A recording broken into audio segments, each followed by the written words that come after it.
Hare sir, we can start the meeting now.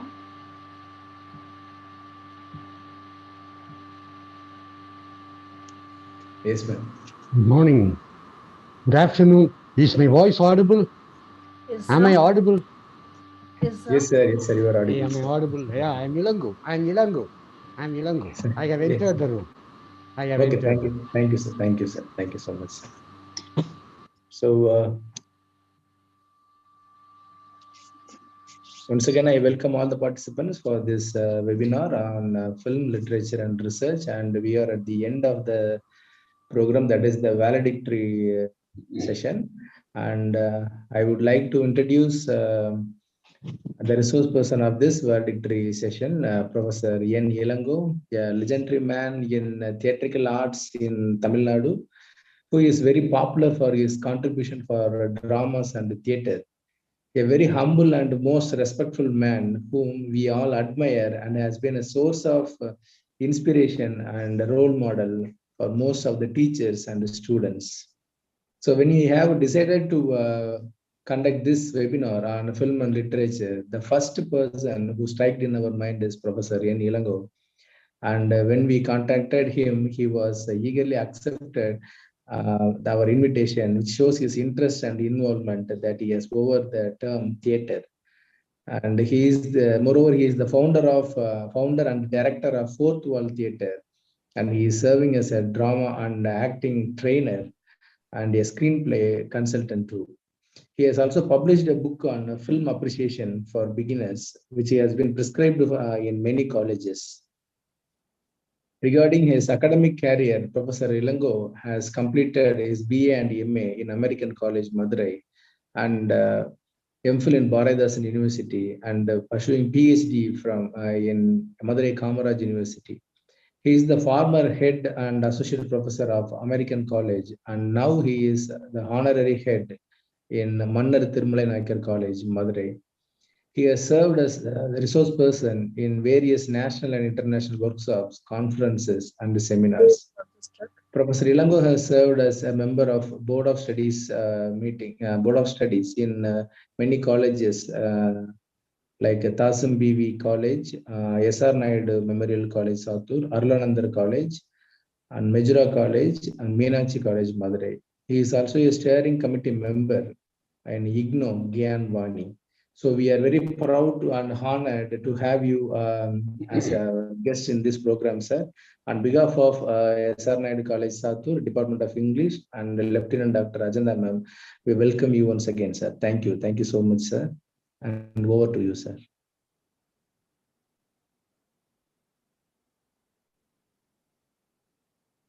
Sir, you can start your session, sir. Yeah. Good afternoon, everybody. Very good afternoon. Here I am at the fag end of this webinar, which has been so well articulated and engaged by eminent scholars and professors. And here, I would like to say at the very outset, I am here to present you a few points to ponder over. That's all my objective is going to be.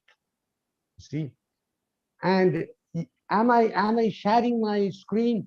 Am I sharing my screen? Yes, sir. Your screen is visible. Yeah, sir. thank you so much. So, the very title, literature, film, and research, recalled at the very outset certain aspects to my mind. When I discussed the matter with Dr. Ajanta ma'am, she told me that she would be giving it not as literature, film, and research, and rather she would like to give it in a triangular form, like the postmodern theory, triangular desire. You see, you equally pay importance to all the three components. You see, whether you understand literature better through cinema or film or movie, or you use a comparative study of literature and film to better your research, either on literature or on film. You see, so these are the many questions flooding our mind the moment we think about such topics as literature, film, and research, or literature, film, and culture, or literature, film, and reformation. The other day, Dr. Muvendan talked about the impact of cinema. You see, film, cinema, the impact of the movie house in society. And just in the last session, so well articulated. The professor from Loyola College talked about cultural heritage. You see, how cultural heritage is recorded, documented in cinema. And you had a rapid review of film history in the previous session. And the last session yesterday by Wesley, so well focused on the research aptitude, how the subject and the object, you see, this is my favorite topic. In fact, had I not given a lecture last week on this, I would have rather started with this topic that is, you see, very much here, phenomenology and perceptual ambiguity. You see, since I gave a lecture to some of the students in the American College, visual communication students in the American College, I just controlled, resisted myself not to sound repeating to myself, or else this would have been the right point to begin with in the closing session of the webinar. You see, this is the perceptual ambiguity and phenomenology. You see, this is a famous cartoon by W. Hills, a British cartoonist. Now you have so many imitations of this cartoon. If you look at this cartoon from one saccade, saccade means batting of your eyes. If you just bat your eyes and look at this cartoon, then you see an old woman wrapped in wool and with her head withdrawn, with her chin, you see, fixed to her chest, so withdrawn. She is shivering in winter.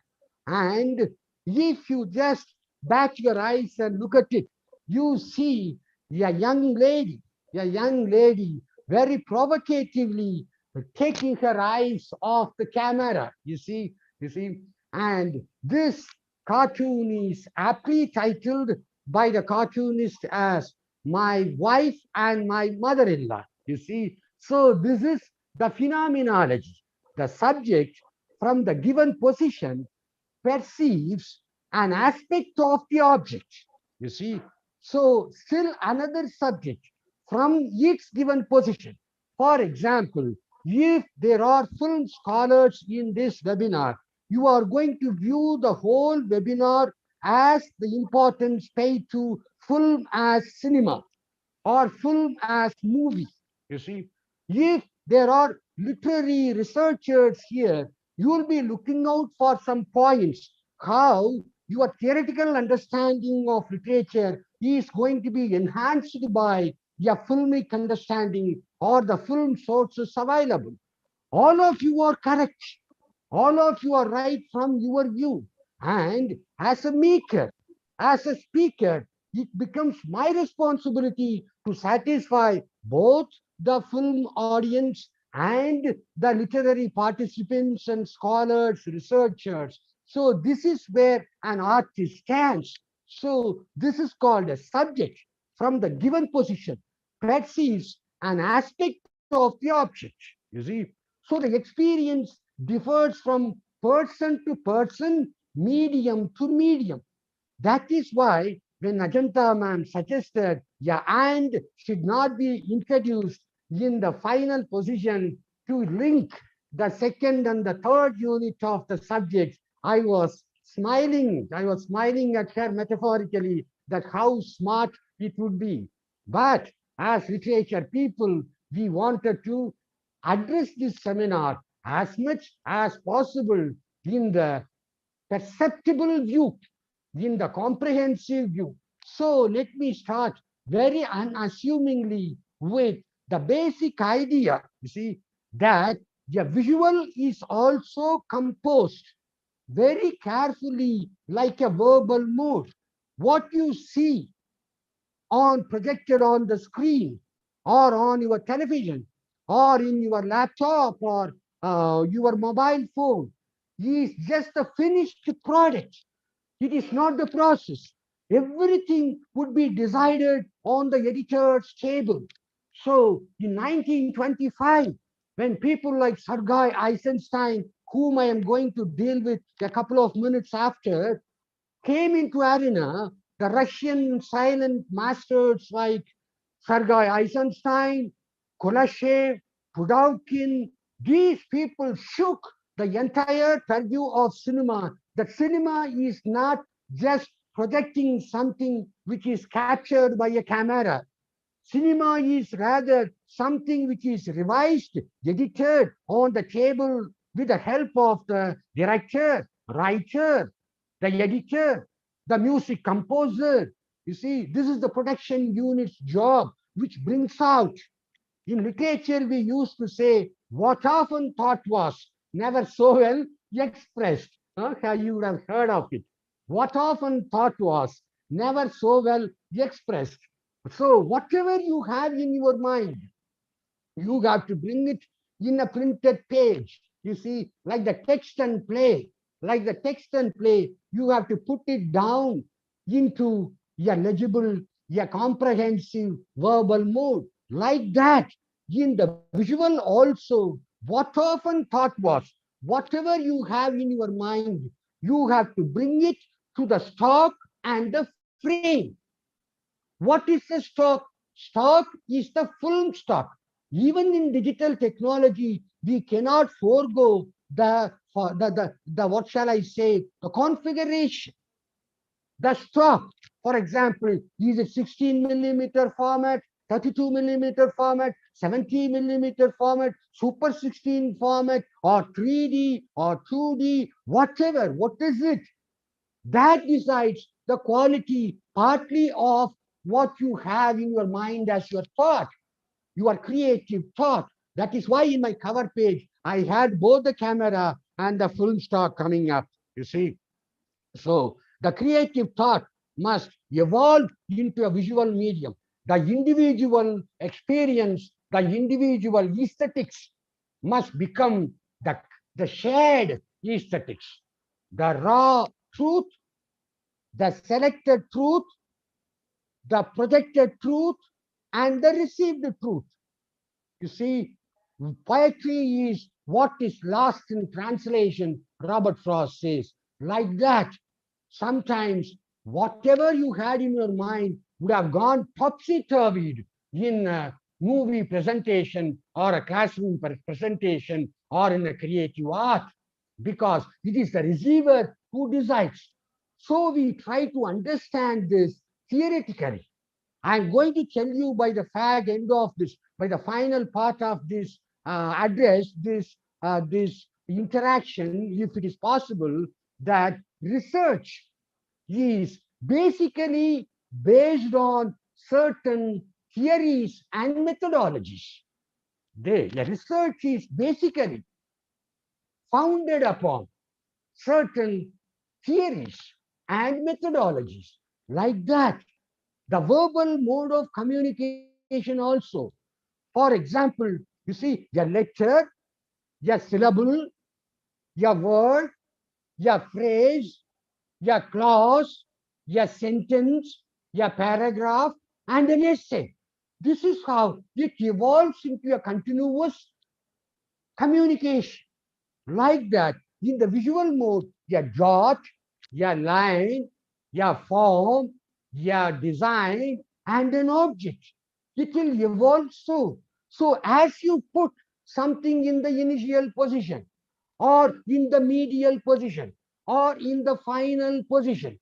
For example, let me give this before continuing to the next one. The syntax, you see, the famous novel written by Albert Camus, one of the major books which shook the reading populace. If you can bring down the entire oceanic presence of literature, then you can bring them down to top 10, as we do with films. Certainly, Albert Camus' contributions such as Myth of Sisyphus or The Outsider come to our mind, at least in the 7th or 8th position, you see, because Albert Camus was talking about the absurdity and the passion of the absurd, because this absurd is what we have, so we are passionate about it. You see, if I sound too much focusing on literature, put up with me for a few more minutes. Let us have what we have in printed text first. Then let us move on to our creative imagination and visual presentation. With this simple 3-word sentence, mother died today. Mother died today. This is how Albert Camus' The Outsider begins. This is the first line of that novel, Mother Died Today. In itself, it is a very shocking opening. In addition to that, you say in the French original, there is a beautiful article available. The title of the article is Lost in Translation.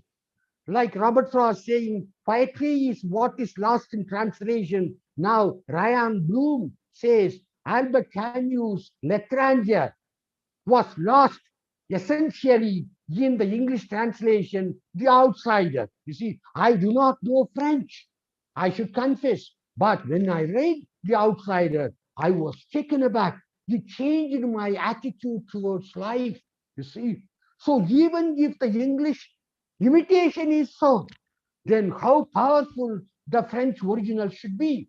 So I asked some of my friends who knew French, especially the professor of Lady Doe College, Vijay Rani, you see, and she told me, Ilango, this would be not mother died today in the French version. In the French version, it is Ajurdi hui, Maman yes mat, you see, which means the Ajure, which means today.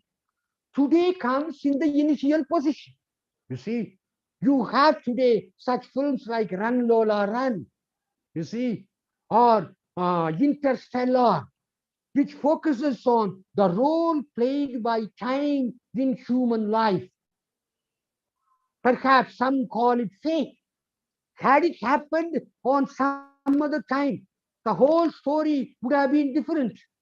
It is not what happened, it is also when did it happen matters in the outcome. So in the French original, it is Today, mother died.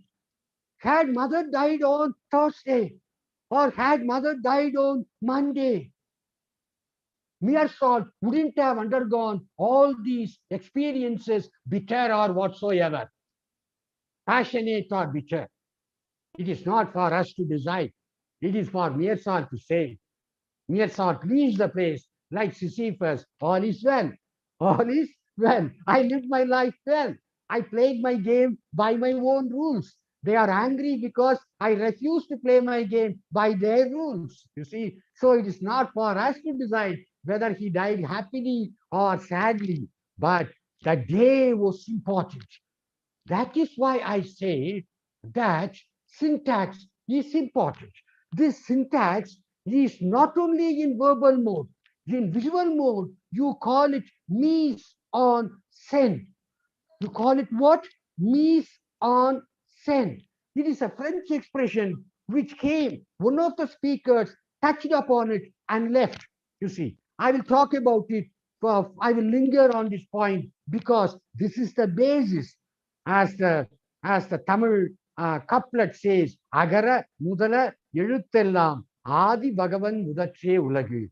Like the supreme being who is the origin of everything, the alpha sound is the beginning of everything. Whatever you teach inside the classroom about rhetoric or structure of modern English or linguistics or whatsoever, basically they are all primary grammar, parts of speech and parts of sentence. You see, unless you know that, how can you proceed into such advanced studies? So here we must be very clear about what mise en scène is.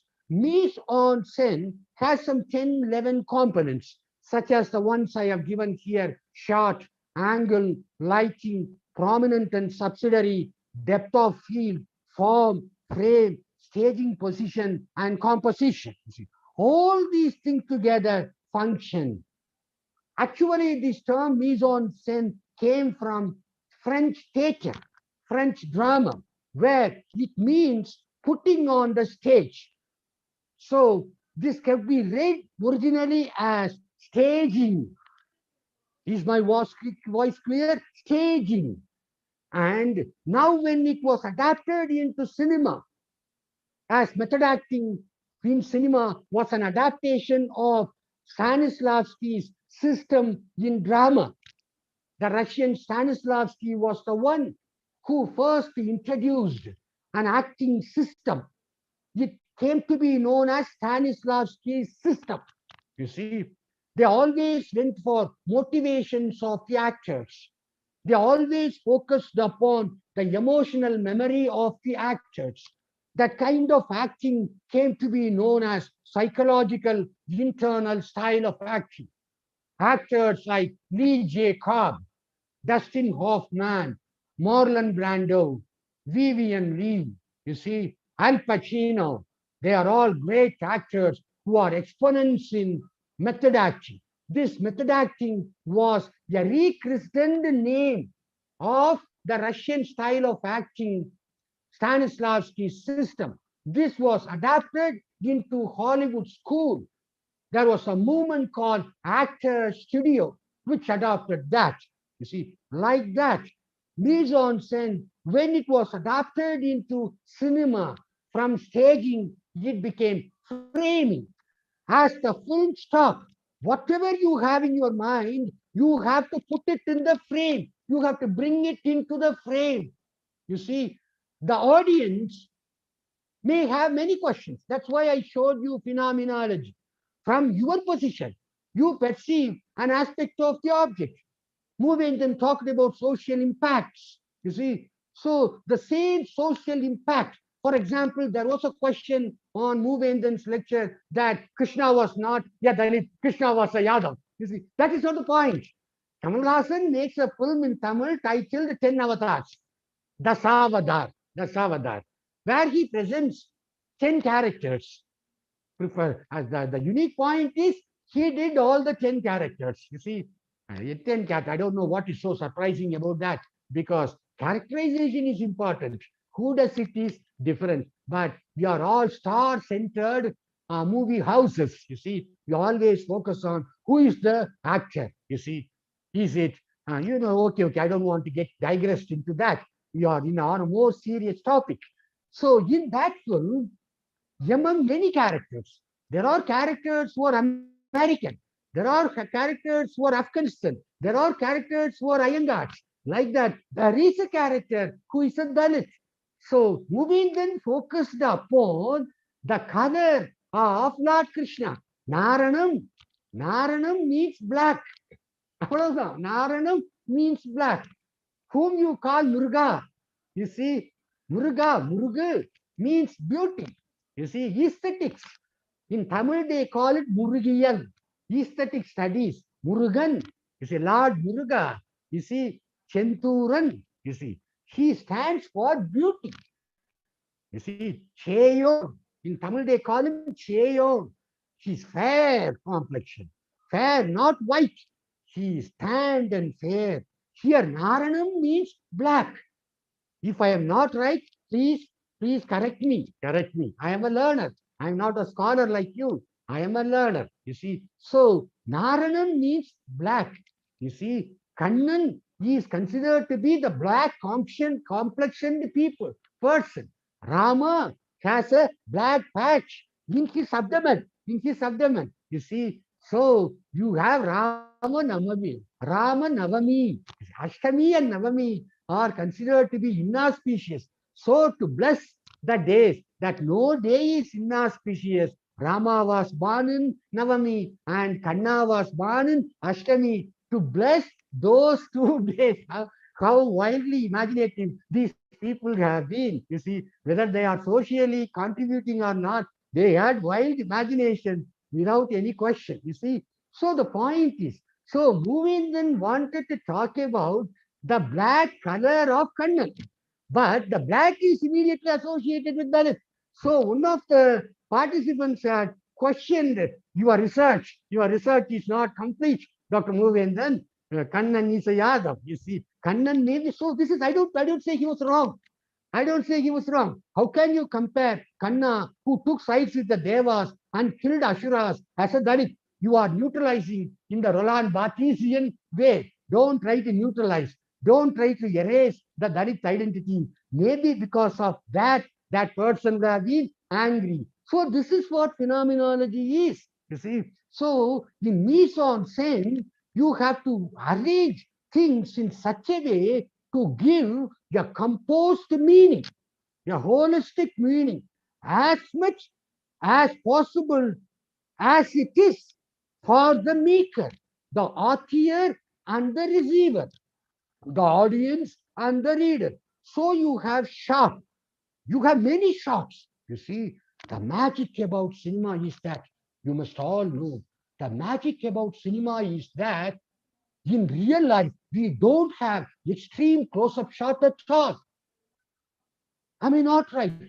For example, take today something like this, You carry it. Yeah, here I read it clearly. So I want to read it in the clearest perspective. So if I take it like this, it will not happen. I will not be able to read it. So the closeness has a limit. As Leonardo da Vinci would say, the clearest perspective you would have is the size of the face measured from the tip of your nose. This is the clearest view. Only after this distance, I can read something, what shall I say, in the clearest perspective. If I get it closer to that or farther away from here, then the vision gets blurred. What do you call out of focus? What I have mentioned here as prominent becomes subsidiary. Prominent becomes subsidiary. While I am talking to you like this, if somebody comes and stands here, then this subsidiary, I don't need this now, but this subsidiary becomes prominent. So that will be consistently in the classics, there will be racking of the focus. Without changing the frame, they will call attention to one object and then to another. For example, in the Tamil film Mahendran's Udirippukal, the withered flowers, by a doyen of filmmaker Udiripu, the mother is dead. The father is a sadist. The father is a sadist. In the beginning, there are difference of opinions.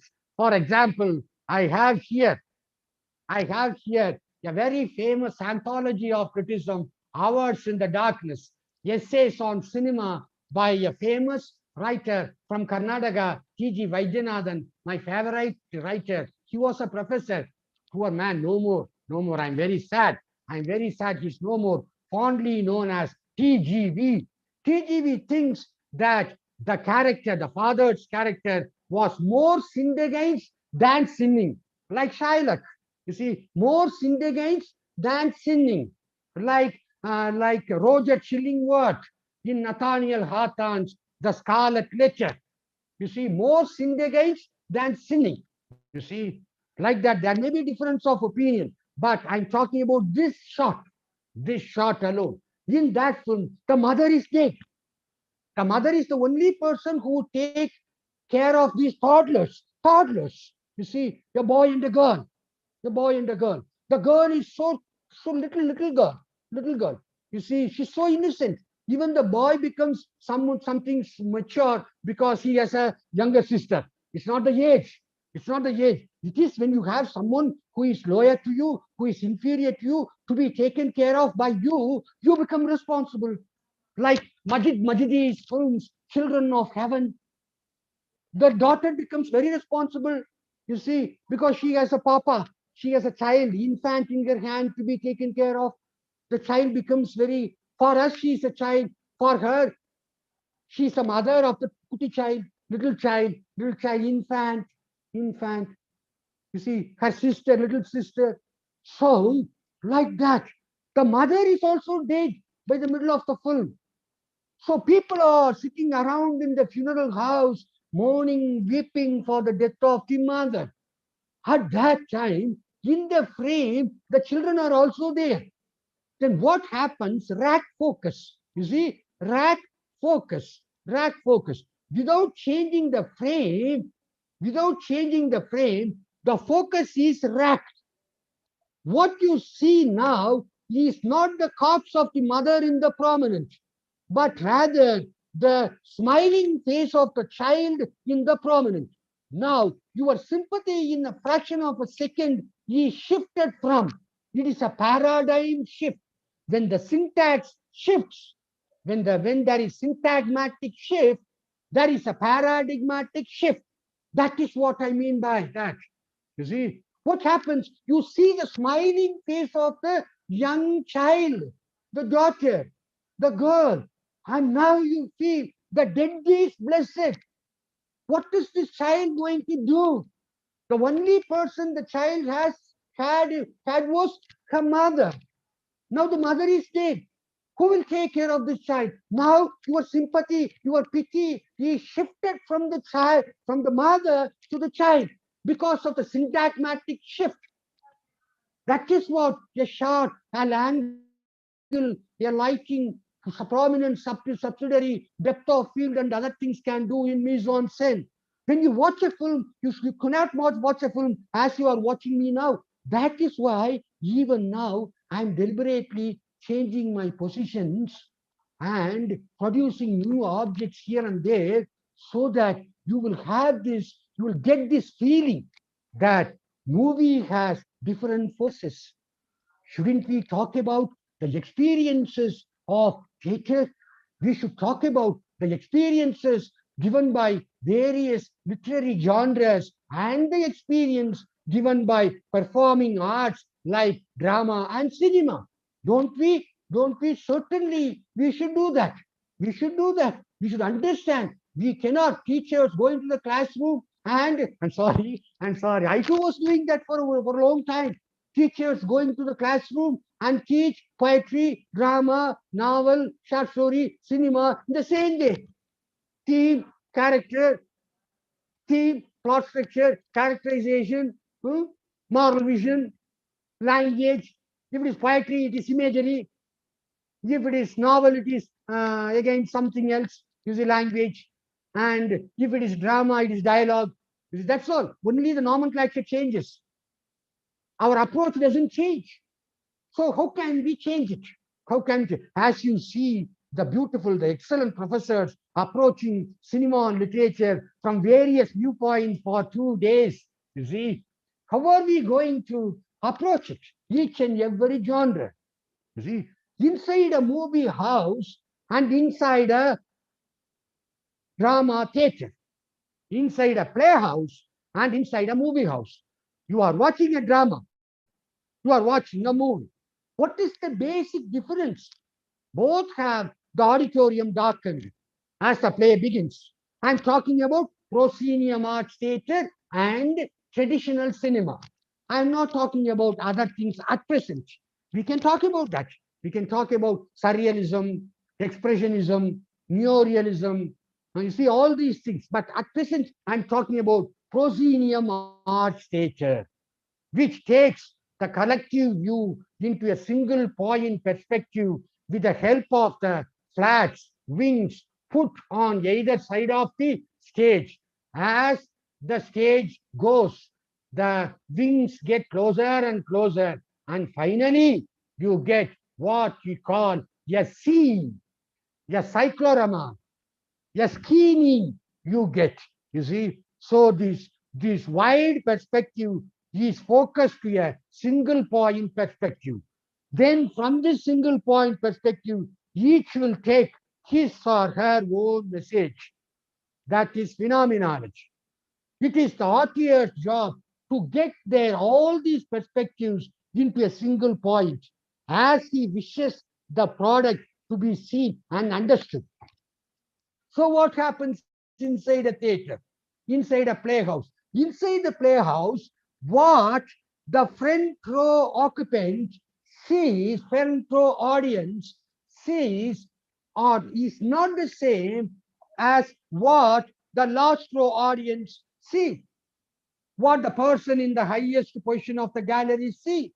What the person who is close to the performance sees. So there are many perspectives.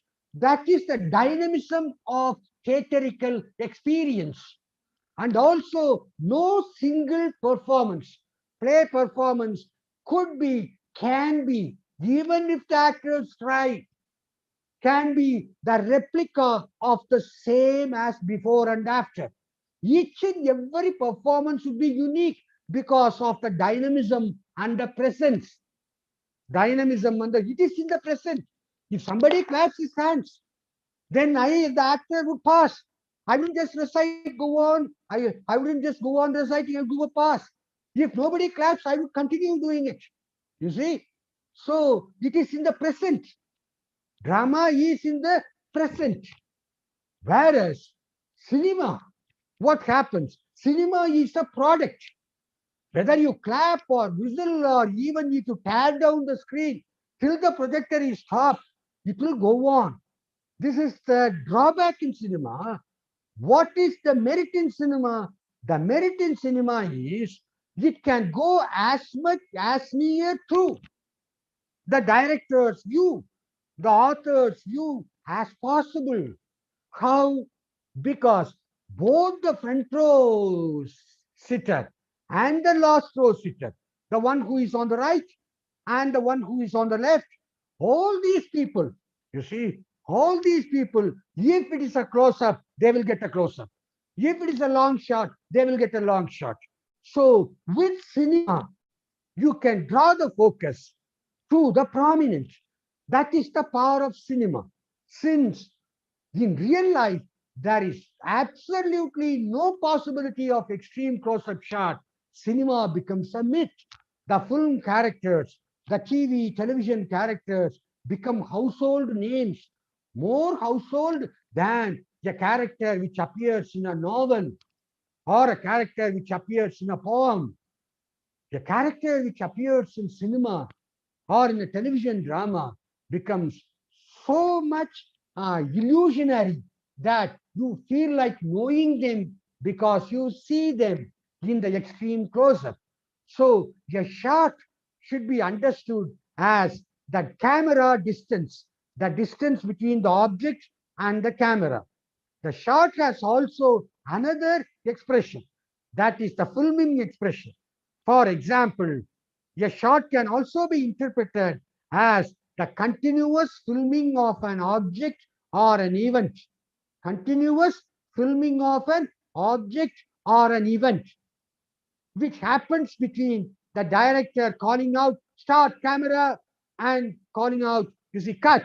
You see, that is a shot.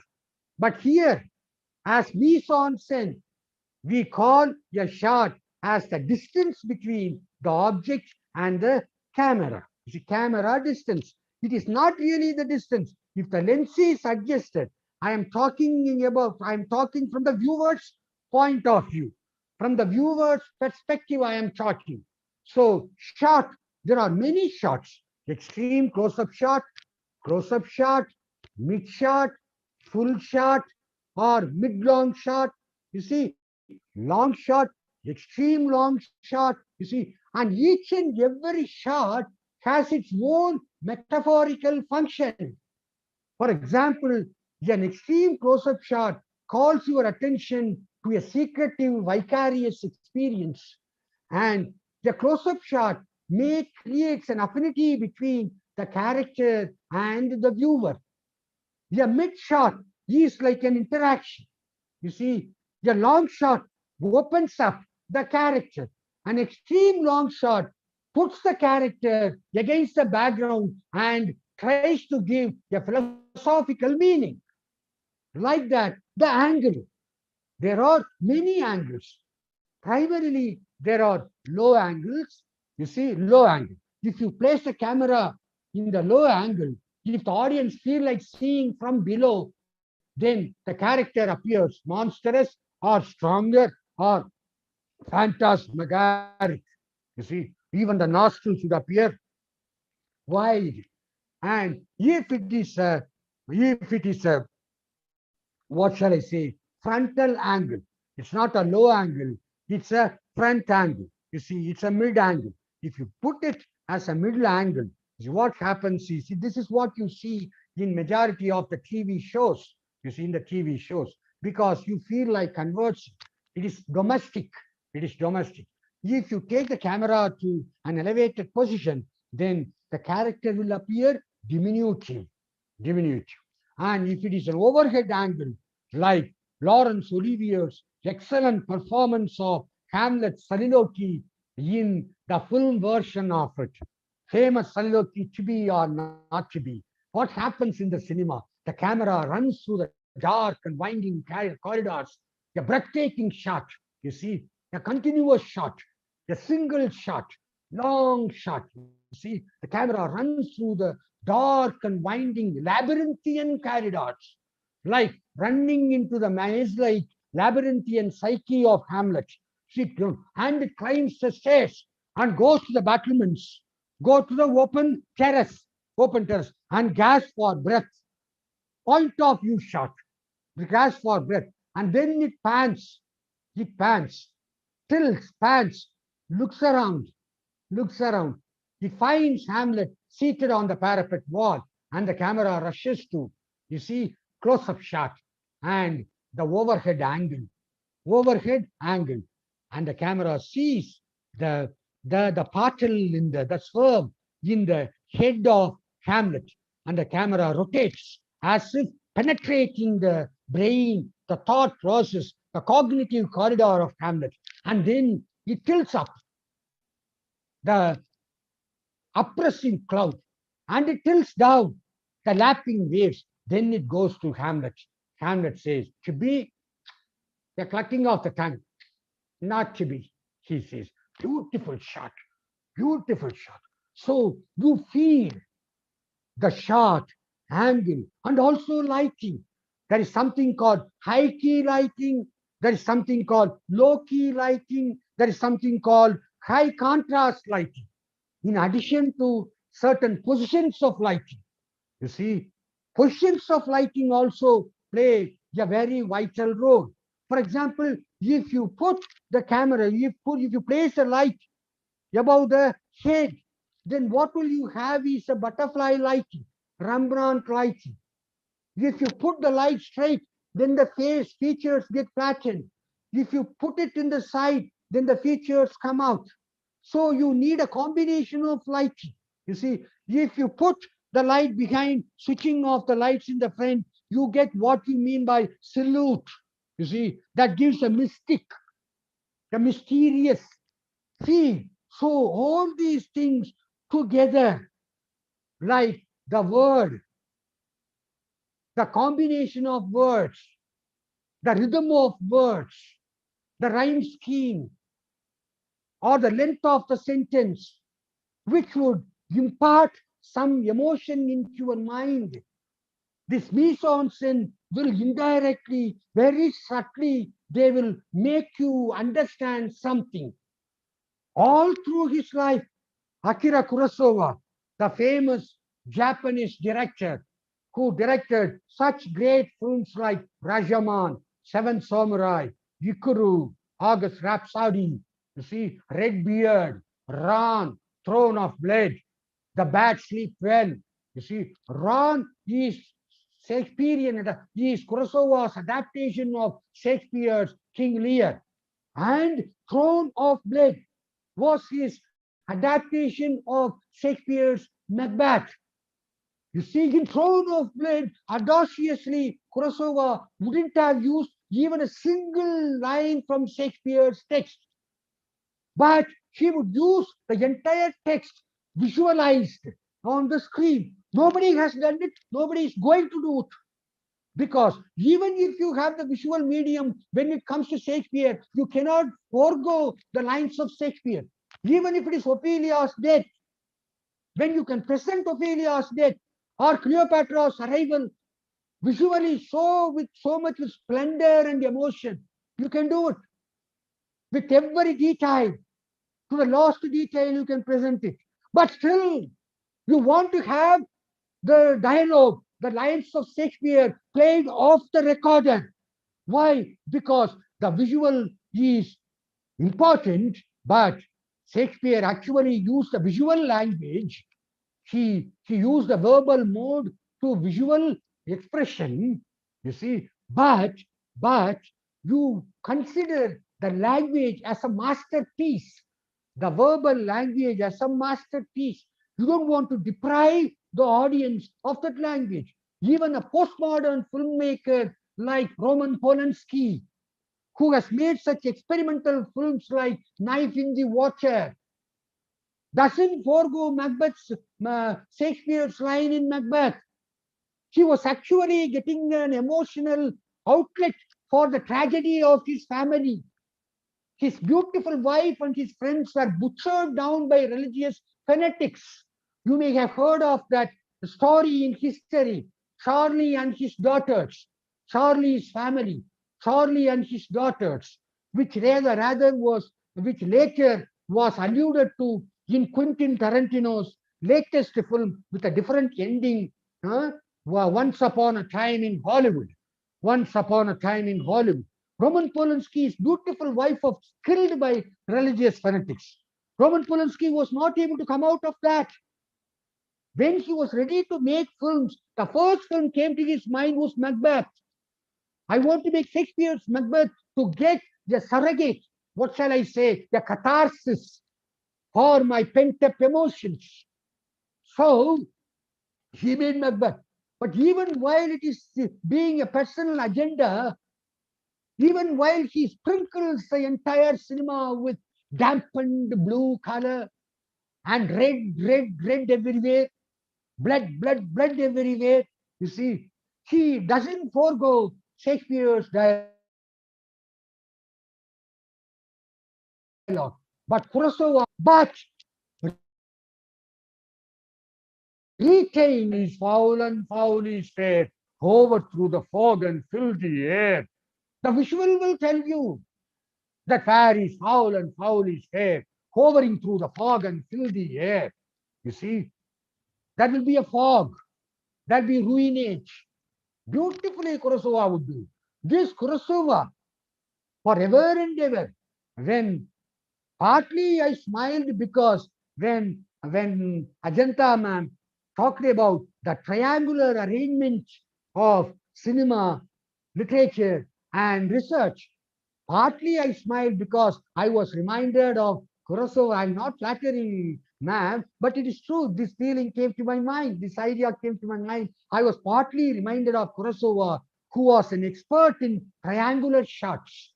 He will have three characters, and camera will move from one character to another over the shoulder shot. So you will get the same dialogue, the same, like the plastic theater, like the plastic theater of Tennessee Williams. Kurosawa would have triangle shots, you see. So you will have, when the same dialogue is going on, you will get different perspectives. Without rack focus, he will ask you to listen to the dialogue from this character's viewpoint and that character's viewpoint and this character's viewpoint, because Kurosawa was the one, incidentally, Kurosawa was the one who introduced flashback to cinema for the first time in the world. Yeah, it was Sergei Eisenstein who introduced montage of attraction, montage cutting, because Sergei Eisenstein had a great desire for, he was a great admirer for Japanese hieroglyph writing and kabuki theater. In kabuki theater, visual was as important as the verbal mode. Drama is basically a verbal mode. You see, you can make film on anything. You see, there are in poetry, you can make, for example, cinema today, as the last speaker said, in the digital era, cinema or movie or film today, then maybe movie is confined. Film is not confined to movie houses alone, movie house experiences alone.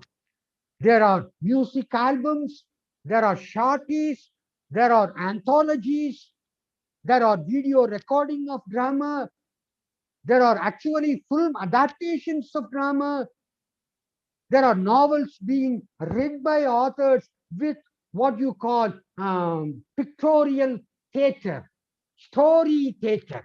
You see, story theater. You see, with the visuals in the stills of the visuals in the background. I too tried something like that. Bharatiyar's The Fox with the Golden Chain.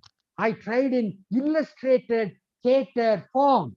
Like that, many novels have been tried. You have it. Even in the cinema, you have it incorporated. Sometimes some scenes are taken as cartoon animation. You see, drawn, not 3D animation. You see, not doing Mafi. It is cartoon animation. Some scenes are presented like that. Even very latest, very recent films do the technique. So novel also can be given as an illustrated story film, like illustrated story theater of Charles Dickens. Charles Dickens, the novelist, was very fond of presenting his novels as illustrated story theater. You see, like that. Now, for example, the short story, you have The Gift for Christmas, Journey of the Magi. Gift for Christmas made into a full-length film, starring Aishwarya Rai, titled Raincoat. They are loose adaptations. They move back and forth of the text to give a holistic perspective of a human life. So today you can use any medium, any literary genre for cinema. For example, you can make an excellent, I have asked my students in Mannar Thirumalai Nayakar College to do a music album of Ezra Pound's translation of the Chinese poem written by Li Po. You see, the title of the poem is The River Merchant's Wife, Their Letter. All of you read the poem. It is an imagist poem, excellent poem. When I read that poem, I was reminded of Majid Majidi's Road Home, you see, and Robert Frost, Death of a Hired Man, maybe has been made into by Encyclopedia Britannica film. It's available in the YouTube. You see, Encyclopedia Britannica room. You see, film. the dramatic narrative death of a hired man has been done as a short story film. Yeah, short story film with the same title. But when I saw that film, the film was good, but I was not satisfied because it missed some of the primary elements in Robert Frost's narrative. For example, the wife in the narrative would run across the room. She would cross the room tiptoed, tiptoed, because there is a person sleeping inside, the hired man, you see, whom her husband will not take back because this hired man has betrayed her husband when there was labor demand. This fellow always does like that. When there is a demand, he goes away. When there is no labor demand, he will come back. When he went last time, the farmer husband said, very pragmatic. Frostian farmers are very pragmatic. You see, there are many dramatic narratives. Home burial, death of a hired man, westerning brook, you see, home, mending wall. There are excellent dramatic narratives by Robert Frost. You can make short films of them. You see, they are dramatic narratives, but they talk about moods primarily. Sir, you say dramatic narrative and say cinema. Why should, what is the difference? Because you say it is dramatic narrative. And then you say you can make excellent films of it. What do you mean by that? If the locale changes from one place to another immediately, if there is frequent scene shifting, if there are different viewpoints, then it is cinema. Then it is film, definitely. Because in drama, you have a fixed view. Unless you get up and go to the next stage, you will have the same view. Characters come and go, but you are there. You are there. That is why people like Badal Sarkar broke the proscenium art theater and tried to take drama out of it. But that is a different story. That's a different story. We don't call them traditional theater. They are all experimental theater. They are propagandist theater. Theater not for art's sake, art for propagandist sake. We don't count them here. We don't count them here, even though they are respected, revered. We are talking about, as Professor Kannan told, we are talking about something fun, popular fiction. We are talking about how to reach out to the common man. That's what communication is for, you see. So Robert Frost has written excellent dramatic narratives, which can be made into excellent films. You can make an anthology of these films, you see, different stories coming under one category, because like Kim Kutuk's films, a winter, summer, autumn, like that, you see, they come into one category, or Chillu Karupati, as the other person said, you see, they come under one category because an all-pervasive theme, because of an all-pervasive theme. So, the death of a hired man, you see, is a beautiful poem. When it is, the film does not satisfy me, because she runs tiptoed across the floor, opens the door for her husband. In the absence of her husband, the hired man has come. She has accommodated. Now she has to convince the husband to take that wretched person back. You see. So what does she do?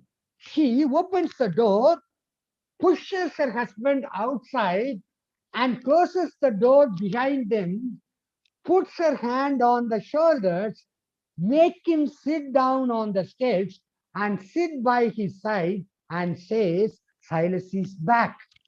You see, this detail is needed. If you cannot give this detail, this narrative has lost the poetic sensibility, as you find in the film adaptation of Snows of Kilimanjaro, Ernest Hemingway's Snows of Kilimanjaro. You see, can I have some more time? You see, I will leave you at 3:15 Sure, for interaction. Sure, Just sure, like, sir, sure. just like. Can I have some more time? Sure, Or sir. should I close Sure, now? sir. No, sir, sure, Pardon sir. me? You can take your time, sir. Uncle, please don't Please. flatter me. Don't try to cajole me. You see, if it is too much, I am ready to stop. You see, No, sir, no, sir. yeah. That's Thank you. there's sample time, sir. Thank you. You Thank you. can continue, sir. You can continue, sir. Yeah, I'm continuing. Thank you so much. Thank you so much. You see, so Snows of Kilimanjaro by Ernest Hemingway. The opening of Snows of Kilimanjaro is, the marvelous thing is, It is painless. That is the first line. What a line. You see, what a line. You see, what a sentence. What a speech. The marvelous thing is, it is painless. When you read it, the reader's experience is unique. Now you have to grasp it. If you are going to make a film of the journey of the Magi, the gift of the Magi, the gift for Christmas, the suspense lies in the fact that the husband has sold his watch to buy a scarf for his wife, a clip for his wife's beautiful hair. But the wife has sold her hair to buy a chain for her husband's watch. So the real gift for Christmas, like Old Man and the Sea, you see, the real gift for Christmas is not the object. It is the understanding of mutual love. It is the understanding of mutual love. Then the object, the material object, the material value doesn't count. The tender feeling is something more than that. You see, that's a beautiful story in Tamil. Tamil audience here can read it. That's also available in English translation. Raja Vandirikkirar. It's a Raja, when the king had come. It's about Diwali. It's about Diwali. You have Christmas carols by Charles Dickens, which has been made into an excellent cartoon animation film with Jim Carrey in the lead role. In the lead role as a negative person.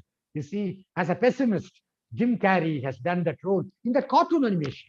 Cartoon animation. You see, it's his voice, his picture is what you see. Like that, you see, gift for Christmas, Christmas carols, Raja Vandirikkirar, Diwali, on Diwali. You see, here you have Diwali. You see, the southern part, the Hindus celebrate Diwali. In north also they celebrate. You see, anyway, back to your question. You see, the marvelous thing is, it is painless. So you understand, it is expected to be, it is supposed to be painful. The reader's experience. You see, if you are going to make gift of the Magi, how are you going to visually present it? Whose point of view you are going to do it? It is $1 million question. It's $1 million because it is in the visual. It's in the visual, it's in the perspective. You have to hide it like Rashomon. That is your truth, that is my truth, that is his truth. Like reader response theory. Back in 1960s, Akira Kurosawa talked about phenomenology in his path-breaking film Rashomon, which introduced flashback technique to the world entire. He is the most Shakespearean of all Shakespearean filmmakers, Akira Kurosawa. Watch his films if you have not yet. So, Slows of Kilimanjaro, it is supposed to be painful. That is why you say it is painless. And how will you say, thank God it is painless? Thank God the scorpion picked on me and fed my children. That is how you write, the mother would say. But here, the person says, the marvelous thing is typical American slightedness, slighting character. Americans always speak a great, funny, you see, or a four-letter word, they will do that. You see, the marvelous thing is, it is painless. You see, this is how any work of art should begin, for that matter, in one form or another. Because in primary grammar, you don't begin the first sentence with a pronoun. It. You may say Ilango, and you will say he. You will say Nirmal, and then you will say he. You will say Wesley, and then you will say he. You will say webinar, then you will say it. You see, you won't begin the first sentence on the subject as it deliberately, like Frostian something, like Shakespeare's suspense. You see, Frost says, we dance around in circle and suppose, but secret sits in the middle and knows. We dance around in circle and suppose, like Christopher Nolan's film, The Prestige, or Butler's film, The Usual Suspects, you see, or the Tamil film, what is that film? Pizza. If we dance around in circle and suppose, but secret sits in the middle and knows. Agatha Christie's Three Blind Mice. You see, the secret sits in the middle and knows. You see, we think that we know. Like Shakespeare's Othello, this is the problem, this is the problem, this is the problem. But the problem lies there. Usual suspects, you see, the prestige. We see a dance around in circle and suppose, but secret sits in the middle and knows. So the first of Hemingway uses it to create a dramatic suspense. But what happens in the film? That's a traditional film, you see, directed by Henry King and Roy Ward Baker. You see, the 1952 film version, which was star-studded. That is the issue. Gregory Peck, who was an action hero, he also acted in To Kill a Mockingbird, but even in To Kill a Mockingbird, he was a concealed action hero.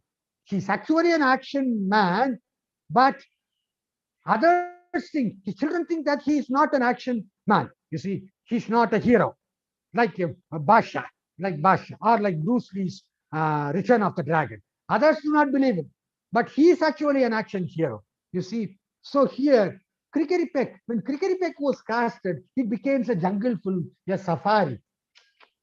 Pathetic. They show like Mackina's Gold, a soaring vulture.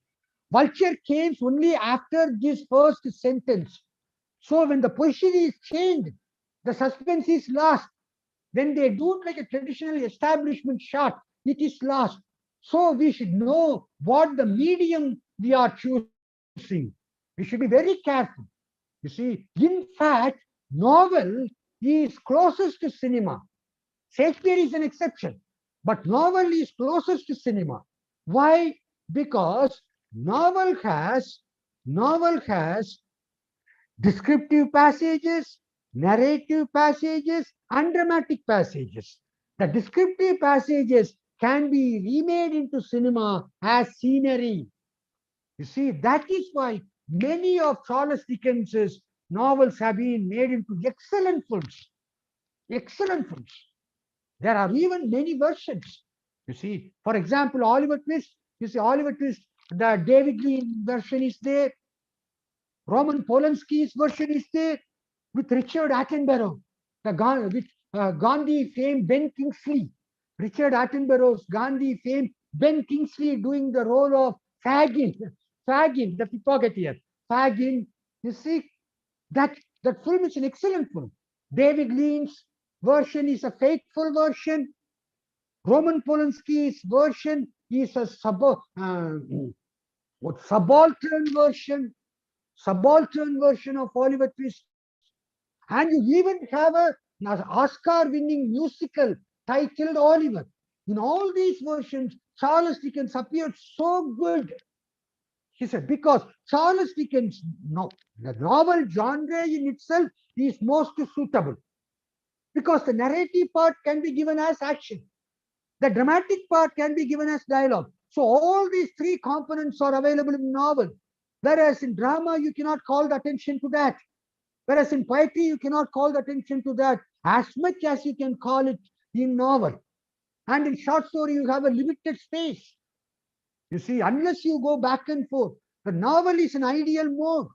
And even Charles Dickens, when he writes, he will write his novels as scene order, one line scene order. If you take standard versions of Charles Dickens' novels, many of his novels, David Copperfield, immortal novel. You see, A Tale of Two Cities, immortal novels and immortal cinemas.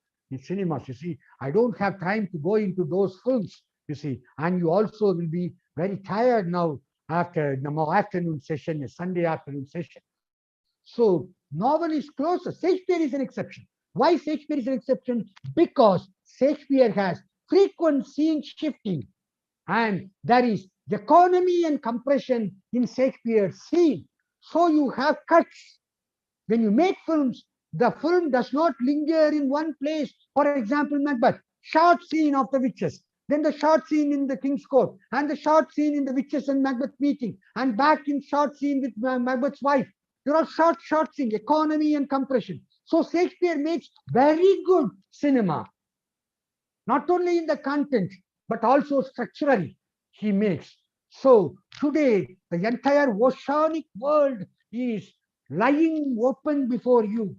I want the researchers to approach the individual excellence of the literary genre you handle or the film mode you handle.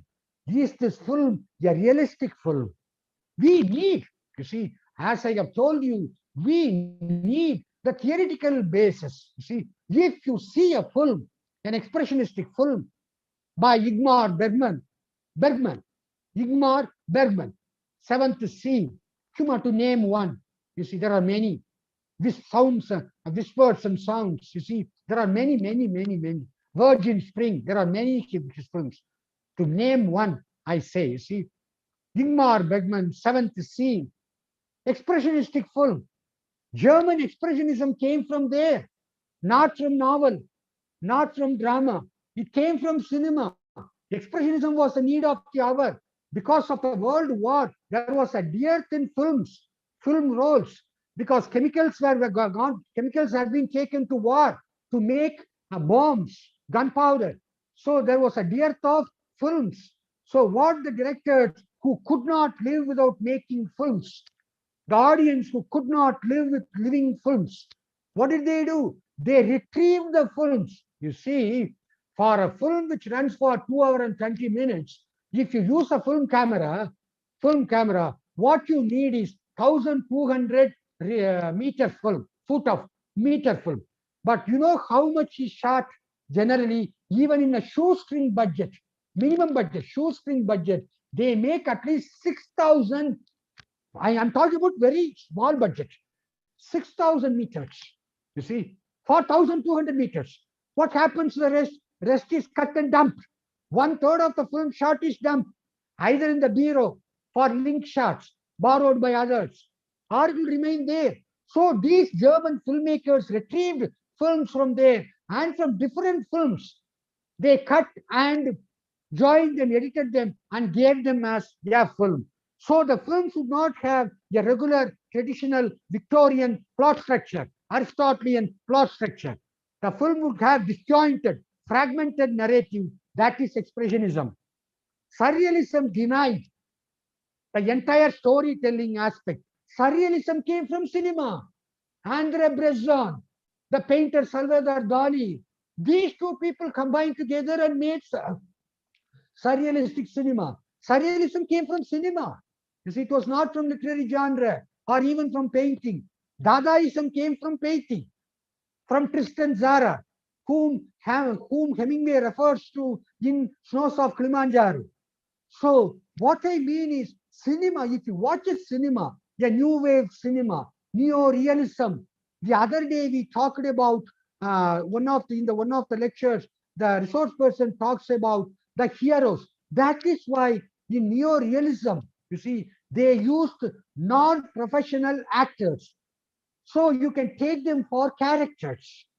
You can take them for characters. You won't see always Marlon Brando there. You won't see always Sanjeev Kumar there, or Sunil Dutt there, or Nargis there, or what shall I say, Soundji Chatterjee there. You see, you won't see them always there, or Mammootty there. You see, you'll see the character there. So they chose non-professional actors. Surrealism came from André Breton's film The Dog of Andalou, and Louis Buñuel.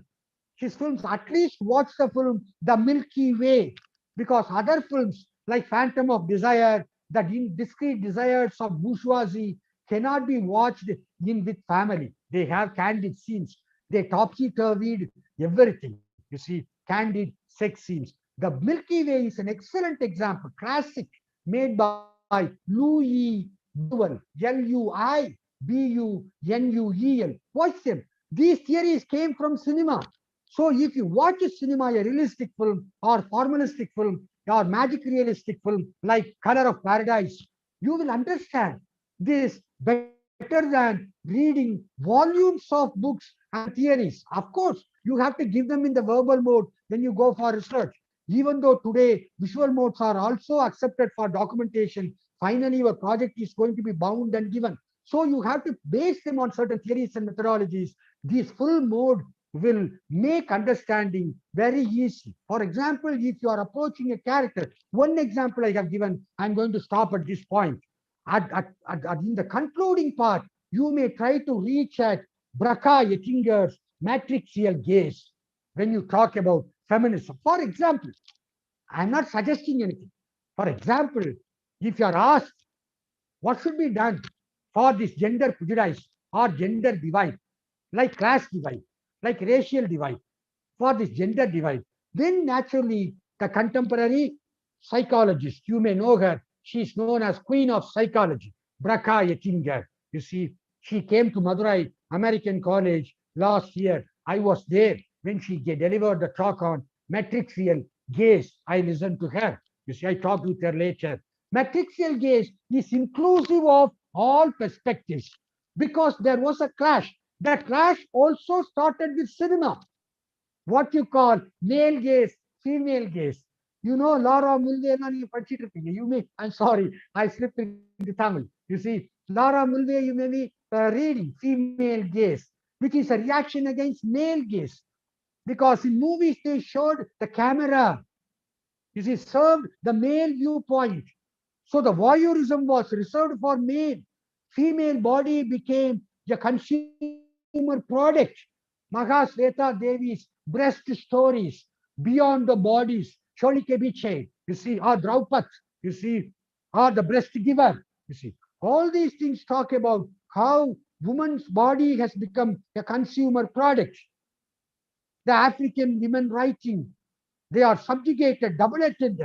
They are subjugated both as racially, caste-based, in Dalit literature, Dalit women, in African literature, black women, both caste and race, racially they are prejudiced, they are suppressed, and also gender-based, genderically or sexually they are suppressed, crushed. So feminism is like Marxism. Feminism is the need of the hour today. So what happens? You are talking about Alice Walker's, or to go back, you are talking about Laura Mulvey's female gaze. You see Daniel Craig instead of the heroine Femme Fatale coming from the ocean in two-piece. You see now Daniel Craig, you see, emerging from the beach, emerging from the ocean, and walks voluptuously on the beach, giving a feast to the female viewers. That is female gaze, you see. Now, while to reach matricial gaze, it is not enough if you have Laura Mulvey's female gaze or Alice Walker's womanism. It is equally important for you to understand Barbara Creed's monstrous female and castrating mother, which is so beautifully filmed in Alfred Hitchcock's Psycho, the 1960 classic thriller, you see. So this is what I say, you see. I would like to say as a concluding remark, they are mutually contributory and film will enhance your view of verbal mode. You should know how to read a film, as you should know how to visualize a text. You should also know how to read a film.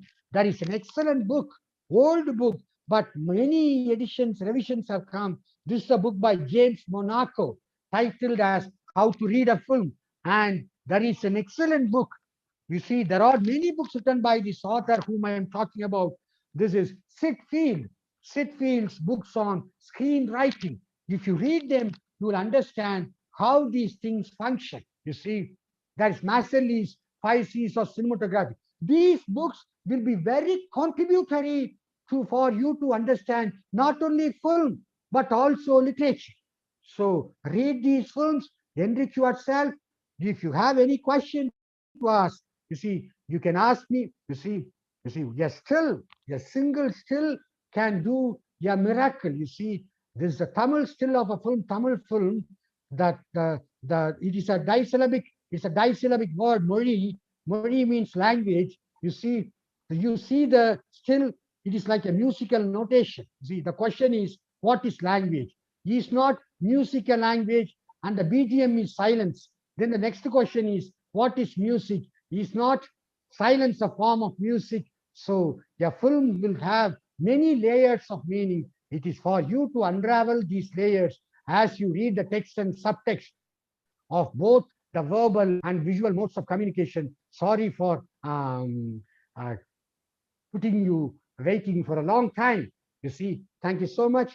If you have any question, you can ask me. If I know the answer, I will give it. If I don't know the answer, I will refer it. I'll refer it and let you know later. Thank you so much. Thank you, sir. Thank you, sir. Thank you. There are I'm few not sure questions. if I have served the purpose, but all these things came from my spontaneous and my honest observation of the subjects you have given me and your objective of this webinar. Thank you so much. Thank you so much. Thank you, sir. And the first question is from Aishi Gupta. What role does ecofeminism have in film literature and criticism? Ecofeminism. Ecofeminism, ma'am. Yes, Is sir. the question on ecofeminism? Not exactly, sir. What role does ecofeminism have in film literature and criticism? Yes. What hold is eco? Do you have it in the box, chat Yes, box? it is in our Yeah, chat. it's in the chat. You see, shall I go to the chat box? Yeah, sure, sir.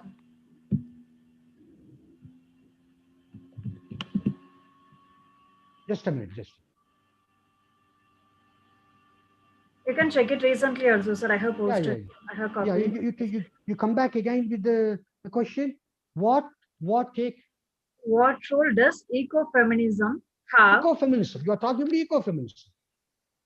Ecofeminism you are talking about. What is its role in film literature and criticism?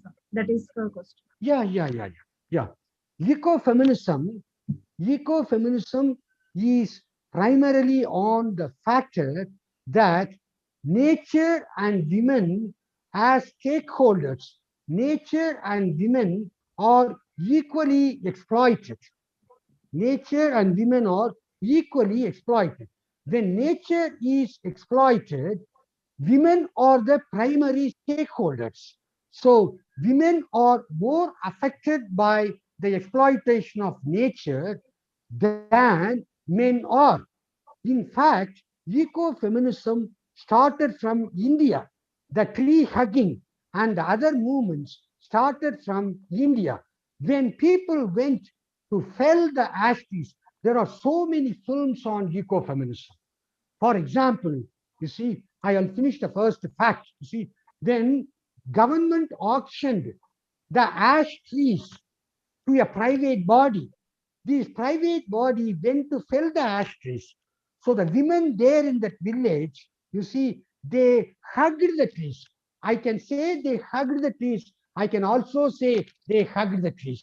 You see, do you see my visual? They stand facing the fellers and hug the trees by throwing their hands behind them. And later on, people started hugging the trees, face pressed against the trees. These two visuals have two different meanings. When you hug the tree with your face against the tree, you are seeking for shelter. The tree facing the feller, hugging the tree, throwing your hand behind, you are protecting the tree. So nature is both the protector and to be protected primarily by women. This is the basic idea. There are so many ecological sensibility, eco-based literature. Number one, you see, in Tamil, Sangam literature is out and out based on Sangam, classical Sangam Tamil literature is based on ecological sensibilities. I don't know if there is any other language which has divided their literary canon into thenies, topographically, geographically, thematically. Whereas Sangam literature, so Sangam literature has this geographical, topographical division of literature, Thinai, Kurinji, Mullai, Marudam, Neizan, hill, forest, a sea, ocean. You see the field. So they have this division. So eco literature is very much alive. It's very much alive. Right from the beginning, it has been alive. Ecology was used just as imagery and rhetorical purpose. romantic poetry made nature as a medium to reach God. Pantheism was there. Emerson used nature as a great critic of humanity. Shakespeare used nature as representing cosmic design. So ecology in literature was also there. In cinema, you see, ecology plays a vital role. Remember, just refurbish your memories about the film Avatar. You see, Avatar is actually an eco-film. You see, what is eco-sensibility? We should react against Renaissance humanism. Ecofeminism is a part of not just cultural studies, or not just feminist studies. Ecofeminism is a part of Anthropocene. It is a part of post-humanism. This post-humanism is a reaction against Renaissance humanism, because Renaissance humanism put man in the center and it considered everything from the viewpoint of the man, which later became masculine. Whereas ecofeminism focuses on Anthropocene, beyond human beings, beyond male-dominated world. All the species have equal rights in this cosmic universe. That is what ecofeminism is there. It is prevalent. It is very popular today, both in literature and in cinema. And have I answered your question? Have I answered the question? Yes, sir. Or was I answering another question? Did I answer the question? Yes, sir. We have received. And another question is, can we have some examples for expressionism and surrealism in Indian Hindi cinema? Indian cinema. You see, Indian cinema is actually a slow learner. We must accept that. Because Indian cinema started with Bhagavata Mela, songs. Our drama also started with songs. Bhagavata Mela, verse drama, song drama. You see, song and dance theory.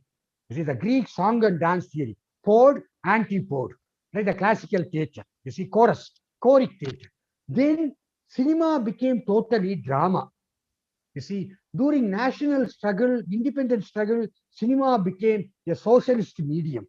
Nobody understood cinema basically as a visual medium unique in itself. The film language in India came into existence only with Satyajit Ray and people like Balu Mahendra in Tamil and Adur Gopalakrishnan in Malayalam and Satyajit Ray in Bengal, Mrinal Sen and others are there. I name only a few. I name only a few. Don't get angry with me. Don't get angry with me. Only with these people understood film as a visual medium. So it took such a long time for us to cope with realism itself that we have not entered surrealism or expressionism or neorealism even yet. Neorealism has been tried by certain films like Malayalam films. Recently, ஒரு ஒளிவு திவசத்தண்டே களி was a neo-realist film. In Tamil, you had Kaka Muttai, a neo-realist film. Orange Mittai was a neo-realist film. You don't have the other resource person talking about Lunchbox. You see, that is a neo-realist film. We are just entering the Italian neo-realism, which the Europe had reached almost a century back. You see, with Vittorio De Sica's The Bicycle Thief in white and black format, they have done it. We have not done expressionism yet.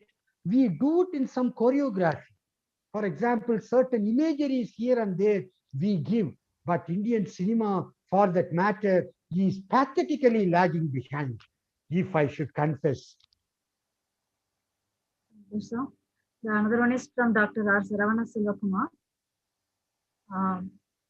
Thank you so much for sharpening our wit. I think modern theaters are playing a vital role that are equal to films. Fantasies and other theatrical techniques are being effectively used nowadays that stand on par with films. Drama is considered to be a reality performance, whereas films are built on excessive editing. Need your clarification, sir, in this regard. You see.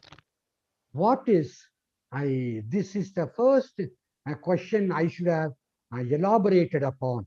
Our understanding of the visual medium, whether it is drama or cinema. See, just because we see by our eyes, we think certain things are true. That is what the classic dramatists, I don't mean classical, I mean classic maker, authors such as Kurosawa wanted to break. You see, the opening scene, when the story begins in Rashomon, the camera takes the woodcutter shot. It is famously known as the woodcutter walking along across the forest. He is taken from various viewpoints. You see, similarly, in Satyajit Ray's Pate Panchali, when the child steals the guava, when the grove and is running away, you see, when its mother comes, the child hides behind the trees. You see, that shot. You see, these shots tell us that there is a camera. They remind us, unlike other illusionists who want people to forget the presence of camera, here Satyajit Ray and Kurosawa want us to remember the presence of camera, like Bertolt Brecht's epic theater. Bertolt Brecht's epic theater used a technique called, theatrical technique called distancing technique, alienation effect. They never allowed the audience to emotionally get into the performance, the action of the play. They always wanted the audience to be in a privileged position of a judge. Like that, Kurosawa tells us that there are three people have three different stories. None of them is lying. So it is for you to decide which story is feasible. He may have given clue there. So just because we see that, we should not think that it is realistic. Realism in itself is an edited version of reality. I mean, not right. Realism in itself is an edited version of reality. You cannot have super realism anywhere. Similarly, the experimental theater, basically, the experimental theater, what does it do? It wants a participatory theater. It does not want the audience to remain in the spectator's position, just merely helplessly watching, like the Canterbury women in T.S. Eliot's Murder in the Cathedral. They want them to participate. That is why people like Badal Sarkar broke the proscenium arts theater in such place like procession. The procession would go into the audience and the audience would join the performance. So it becomes a participatory event like Carnivalesque. Mikhail Bakhtin's Carnivalesque. No Carnivalesque is observed. A carnival is participatory. So they wanted such public performances, movie houses, theater houses to be participatory. That is why some movies leave the end open, like Robert Frost's Home Burial poem, leaving the end open. Satyajit Ray, Charladar, leaving the end open. You see, certain movies and dramas leave the end open. There was a person called Luigi Pirandello. This Luigi Pirandello wrote a play titled Six Characters in Search of an Author. You see, now these characters are looking for the author because the characters created by the authors are not real. Evam Indrajit by Badal Sarkar. So forever and ever, like democracy, it is a process. Democracy is not a destination. We are trying to get more and more out of medium, the media through which we communicate. That is why I quoted, what often taught was, but never so well expressed. So we want to communicate with the audience. We want to make the audience ourselves. This is our attempt. So we cannot say that movies create an illusion. Tennessee Williams says in the beginning of Glass Menagerie like a magician. I'm also creating an illusion, he says. But I'm trying to get close to the reality by using a plastic theater. But I'm not real. I am a representation. So here is where we stand.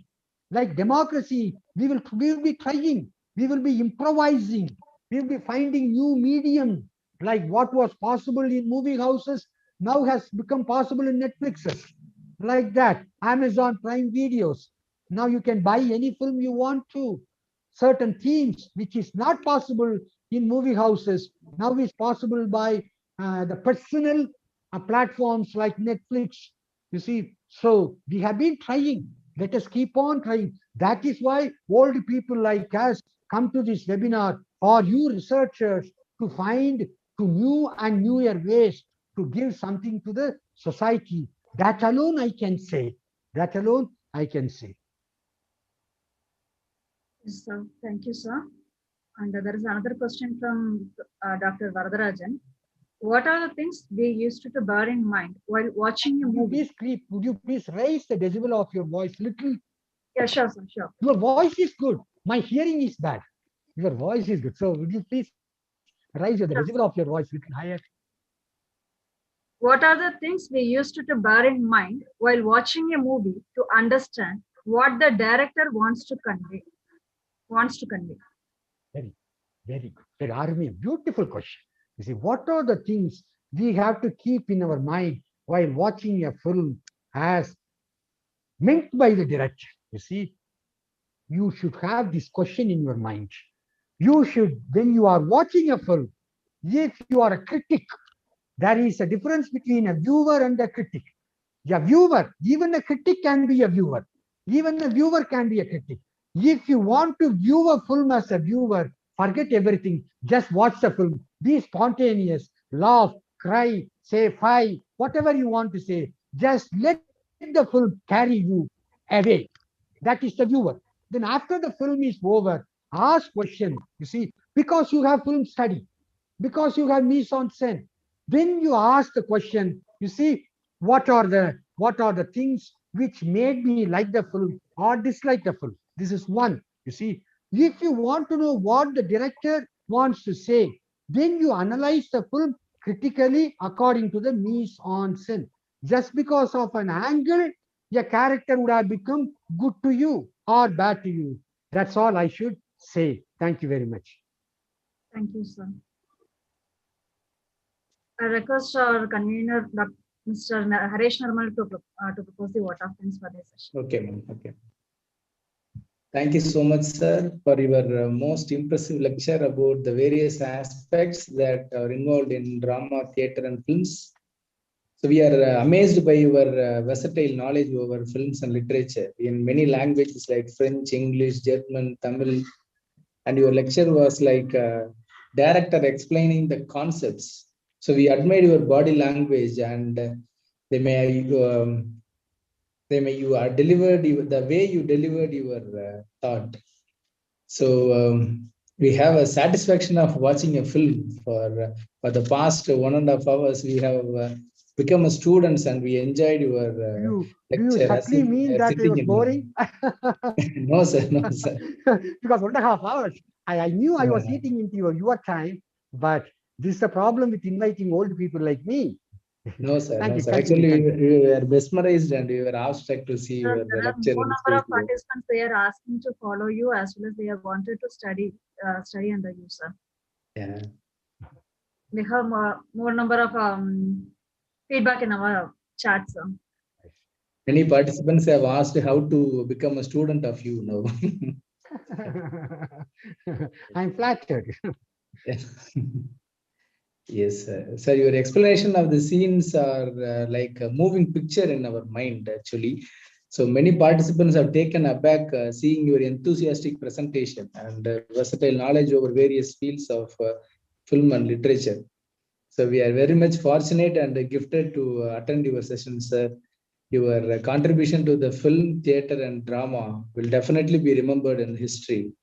Like a library, you have been throwing hundreds of books and films from your experience. So this is more informative session and would be very much useful for the researchers and would have got a new insight for doing research. So on behalf of SR Naidu College, Department of English, and Dr. Ajanta ma'am, I thank you so much, sir. I thank you once again. Thank you so much, sir.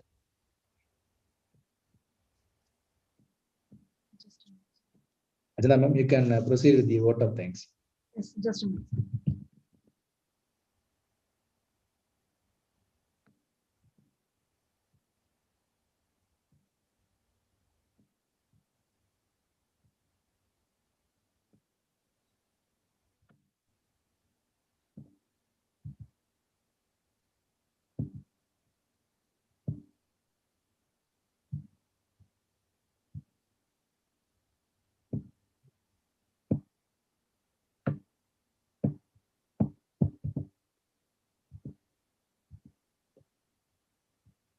It does not matter where you go and what you study.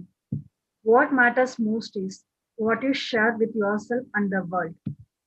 I deem it a privilege to thank all our resource persons for their enormous support and generosity in sharing their knowledge with us. We have been grown up observing Professor Ilango and his magnanimity in his teaching profession. It is real honor for us to have Sir as the resource person for our webinar. No words to describe how great we think about you, sir. Thank you for accepting our invitation, sir. All our resource persons, Dr. Movendan, Dr. Vishwanath Bitin, Dr. David Wesley, Dr. Kannan Prasad, and Dr. Nipa Sharkar, have accepted our invitation in less than a week time left. All our resource persons have enlightened us in the theme, film, literature, and research. The knowledge shared by them will be better guidance for us in the pursuit of research. Our hearty thanks to all the resource persons for their valuable time and efforts. We express our gratitude to our head of the institution, Dr. S. Ganeshram, for his encouragement in all our endeavors. A special thanks to our head of the department, Dr. Sumadi, and all our staff members. The program cannot be a successful one without the support of Mr. Harish Nirmal, another convener of this webinar, Dr. Maritai, coordinator of this webinar, and my research scholar, Ms. Arana Devi. I extend my sincere thanks to all the participants who have participated in this webinar across the country. Thank you all for your continuous support and encouragement. Thank you.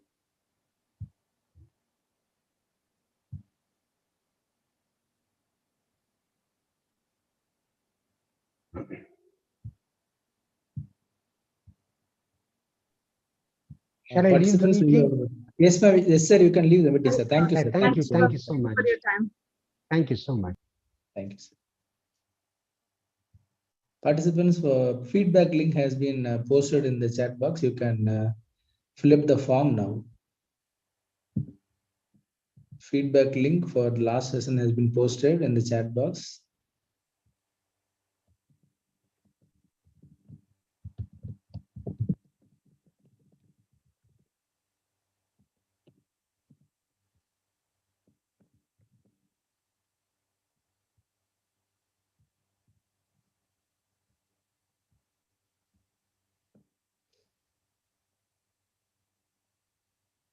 Now the link is posted in the chat box. You can use the link, the attendance link.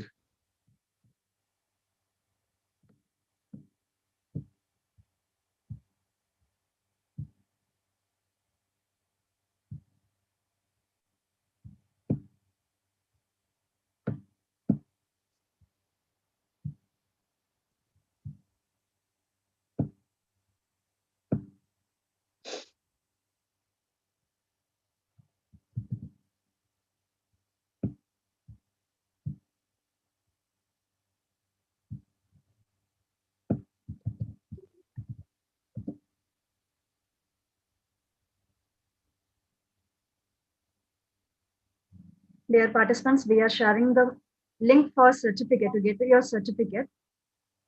Kindly fill your right email address and name, everything. It will be auto-generated.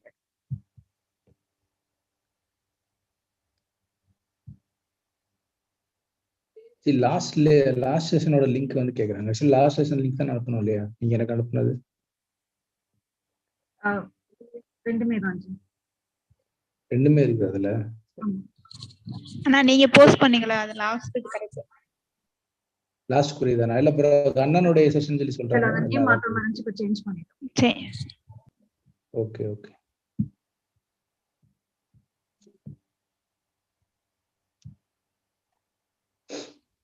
Dear participants, please fill the form with your right email address